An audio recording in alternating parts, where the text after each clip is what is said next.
সুপ্রিয় দর্শক, আশা করি সবাই খুব ভালো আছেন। আজকে আমি আইসক্রিম তৈরির প্রসেসটা আপনাদেরকে কিছুটা দেখিয়ে দিচ্ছি। আমি কিভাবে আইসক্রিম তৈরি করি, আগেও আমি রেসিপি দিয়েছি আপনাদের সাথে, আমার পেজেও দেওয়া আছে, ইউটিউব চ্যানেলে দেওয়া আছে। চাইলে আপনারা আমার আইসক্রিমের রেসিপিটি দেখে নিতে পারেন। আমি এখানে 5 লিটার দুধ জাল করে নিচ্ছি। দুধের মধ্যে এলাচ, দারচিনি, তেজপাতা, কনডেন্স মিল্ক পাউডার, দুধ, কর্নফ্লাওয়ার, খেজুরের গুড়, চিনি সবই ব্যবহার করেছি।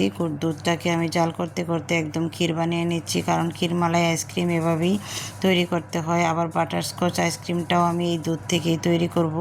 এভাবে ক্ষীর বানিয়ে তারপর বাটারস্কচ আইসক্রিম তৈরি করি, তাই আমার বাটারস্কচ আইসক্রিমটাও খুবই ভালো লাগে। আমি বিবো, ইনস্টা, ট্রপিক্যাল হুইপ ক্রিম ব্যবহার করি।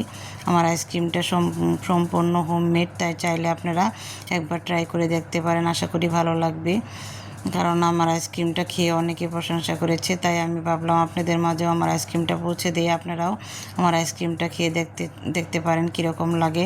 যদি ভালো লাগে তাহলে অবশ্যই আমার কমেন্ট করে জানাবেন, আমার পেজের সাথেই থাকবেন।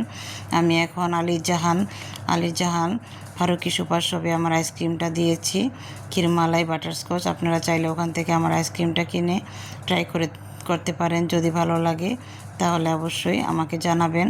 আবার এদিকে রুমালিয়ার ছড়া রয়্যাল ফার্নিচার, আমাদের ফার্নিচারের দোকানের পাশেই জ্ঞানময় ডিপার্টমেন্টাল স্টোরেও আমি কিছু আইসক্রিম দিয়েছি, বাটারস্কচ, ক্ষীরমালাই। এখান থেকেও আপনারা আইসক্রিমটা কিনতে পারবেন। তাই আমি চাই আপনারা আমার আইসক্রিমটা ট্রাই করে দেখেন ভালো লাগে কি না। যদি ভালো লাগে তাহলে আমার কাজের সার্থকতা খুঁজে পাবো।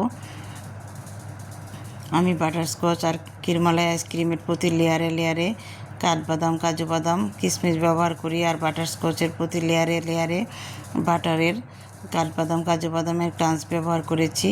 তাই ভীষণ ভালো লাগবে আইসক্রিম, দুটো আইসক্রিমই ভালো লাগবে। এরপরে আমি ভ্যানিলা, কাস্টার্ড, তারপর ম্যাঙ্গো, স্ট্রবেরি সব ধরনের আইসক্রিমই দিব, যদি আপনাদের ভালো লাগে। এই তো আমার আইসক্রিমগুলি রেডি হয়ে গিয়েছে ডেলিভারির জন্য। এখন আমি এগুলোকে বক্সগুলোকে প্যাকেট করে পাঠিয়ে দিব ডেলিভারির জন্য।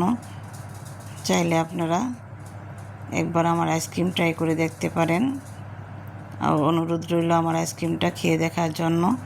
সবাই ভালো থাকবেন আর আমার পেজের সাথেই থাকবেন। আমি কিছুদিন যাবৎ আপনাদের সাথে রেসিপি নিয়ে আসছি না, কারণ এই আইসক্রিম নিয়ে আমি ব্যস্ত ছিলাম। তাই এখন আবারও আপনাদের পাশে চলে আসব নতুন নতুন রেসিপি নিয়ে। সবাই ভালো থাকবেন, সুস্থ থাকবেন। আল্লাহ হাফিজ।